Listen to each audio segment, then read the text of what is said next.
She goes to reach for the bell rope, but as soon as she goes to do that, something grabs her from behind, and she's just like, ah!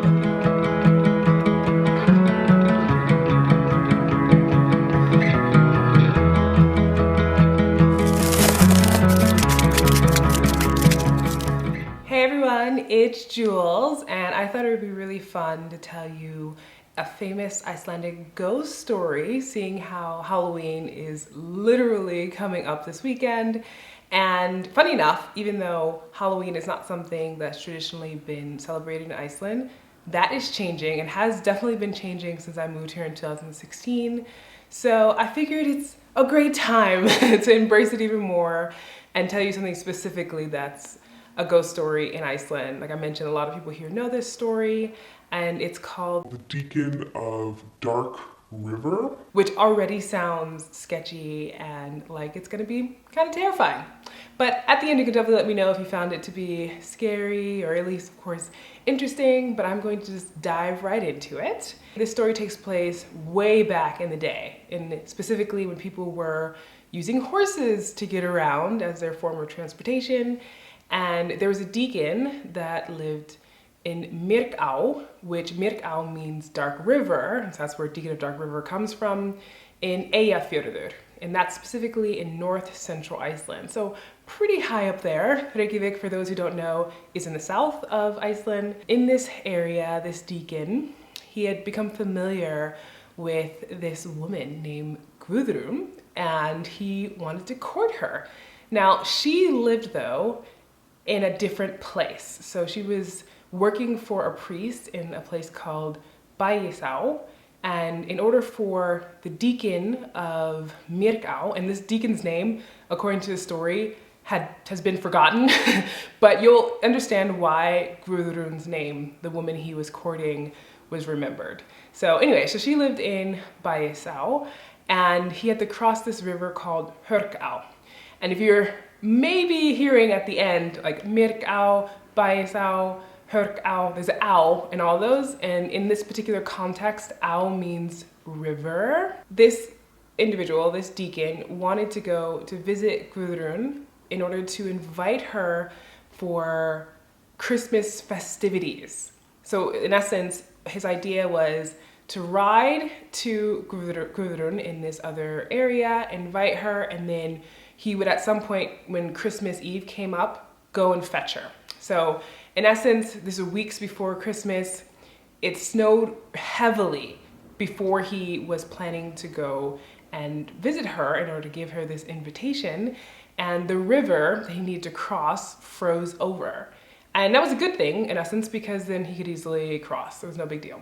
So he sets off, and his horse is named Foxy, and that would be important as well. And it's a beautiful gray maned horse. So he gets on Foxy and is riding, crosses over this frozen river, gets to Guðrún, they're talking, enjoying themselves, and he talks about the fact that he wants to invite her for Christmas festivities, which makes them both really excited. In the afternoon, after he had gotten to Bægisá, where Guðrún lives and works, there was a thaw that happened. So all of that snow that had been, accumulated, and plus the frozen river, that was thawing, which means a lot of the time that there's going to be some kind of flooding. And there definitely was.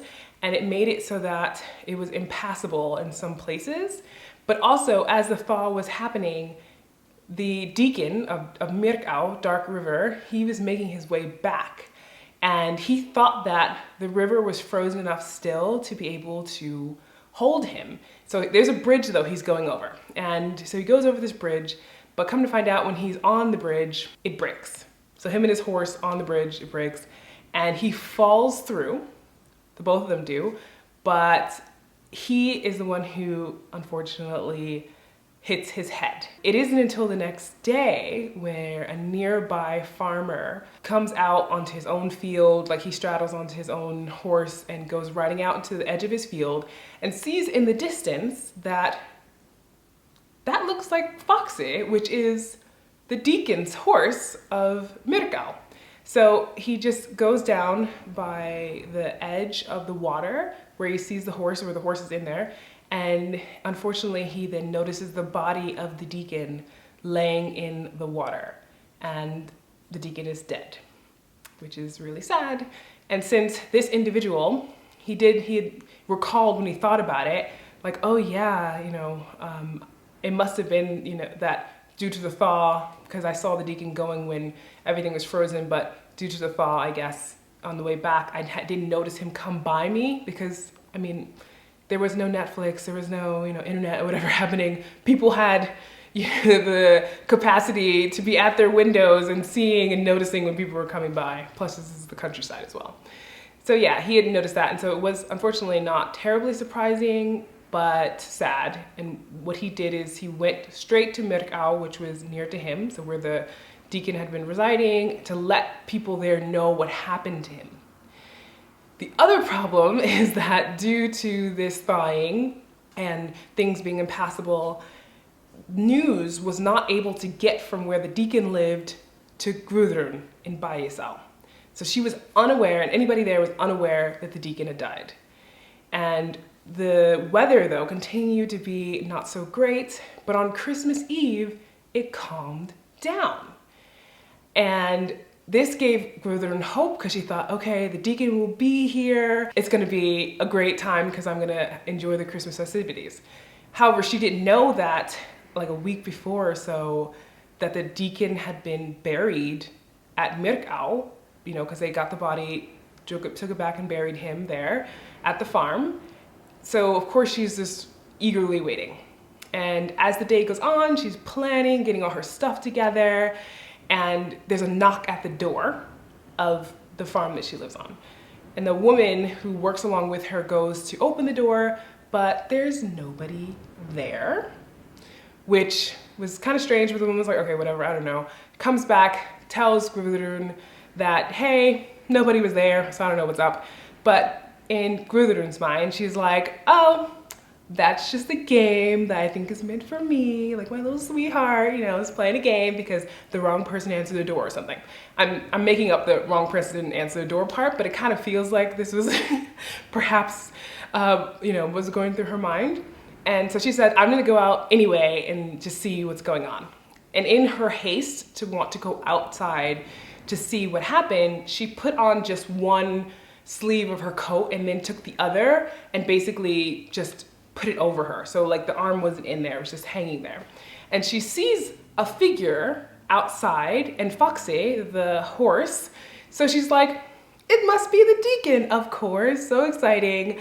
And as soon as she gets to the deacon, she automatically gets like lifted up onto this horse, and this individual that was there mounts in front of her. So she's riding on the back, like holding on. They're just riding out silently. Possibly she was just so excited that she didn't want to like spoil the tension between them, or, figured maybe he wasn't in a talking mood, whatever it was. And this figure had a hat on and a cloak and all the stuff that you'd be wearing to cover yourself in the wintry conditions in Iceland, which can be pretty harsh, especially more north you go. The moon, though, was supposed to be out that night, but it was behind the clouds.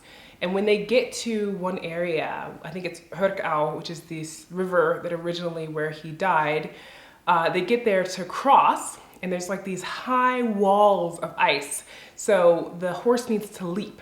And when the horse goes to leap, the clouds separate and the moon shines down, and the hat that is on the person driving the horse, which Grudrun believes to be the deacon, she sees just white skull because the hat had flipped up a little bit, and she's just like, okay.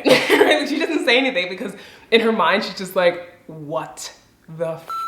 The figure, which is basically the deacon undead, says, "Moon glides, death rides. Can't you see the white spot on my head? Gone, gone."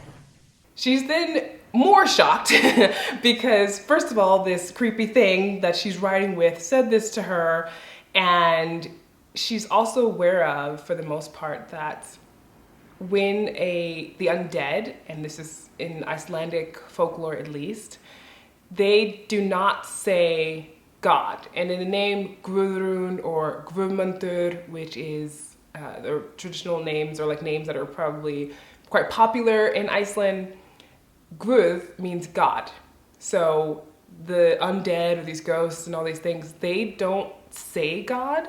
I'm not even sure if they're allowed to say it or they're just like doing their best to avoid saying it. So that's why it ends up saying her name as Garun instead of Guðrún. Just something to know if you ever read like future folklore stuff regarding Iceland. Because she's on the back of this horse, I mean, there's not much she can really do.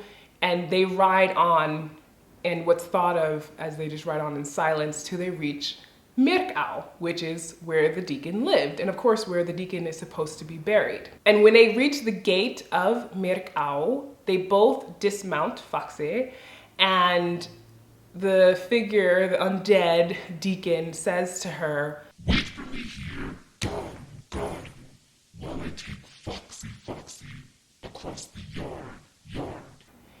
which the repeating thing I think is also part of undead speaking and things of this nature. So yeah, that was creeping her out for sure. But what made her even more nervous, and to the point where she was just like, this is not gonna end well for me, is she saw in the cemetery that there was an open grave. And she's like, oh, heck no. So she goes to reach, because at the gate there is a bell rope. And so she goes to reach for the bell rope, but as soon as she goes to do that, something grabs her from behind. And she's just like, ah! But luckily, because she had her coat half on, so all this time when she was riding, I guess she was just holding on, she never got a chance to put the other arm in.